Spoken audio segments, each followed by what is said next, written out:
رازهای جدید رجا رایش و غزال عنایت افشا شد و دلیل جدا شدن این دو هنرمند از هم دیگر چی بوده است؟ آیا به واقعیت رجا رایش همسر غزال عنایت بوده است؟ غزال عنایت کجاست و مصروف چی کار باره است؟ من در این ویدیو پیرامون همین موضوعات خواهم پرداخت، پس در ادامه با من باشید.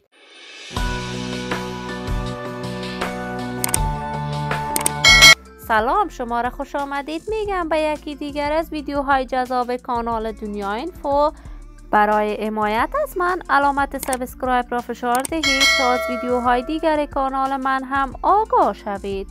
غزال عنایت هنرمند چهره دست، ناماشنا و نه چندان سابقه دار کشور است که در مدت بسیار کوتاه توانست به اوج هنر موسیقی برسد.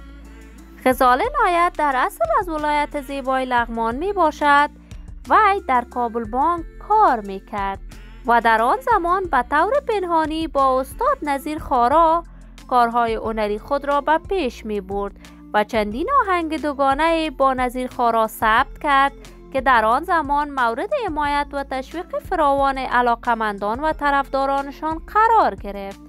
غزال عنایت بعد از سقوط کابل بانک به کشور کانادا رفت و در آنجا چهره خود را با سرودن آهنگ دوگانه با قیس الفت و مردم نشان داد.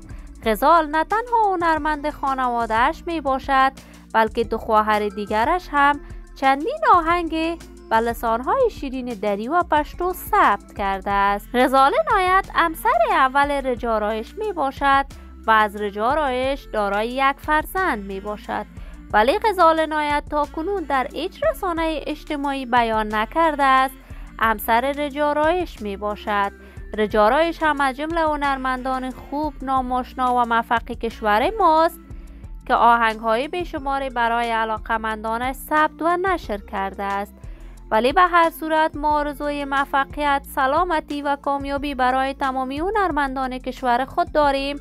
دوستان خوبم، شما هم نظریاتتان را در بخش کامنت با من شریک بسازید. این ویدیو را با دوستان و طرفداران غزال عنایت و رجا رایش به اشتراک بگذارید. اگر تا هنوز دوست کانال من نشدید پس برای حمایت از من علامت سابسکرایب را فشار دهید تا از ویدیوهای دیگر کانال من هم آگاه شوید. سلامتی شما خوبان آرزوی من است. تا درودی دیگر، بدرود.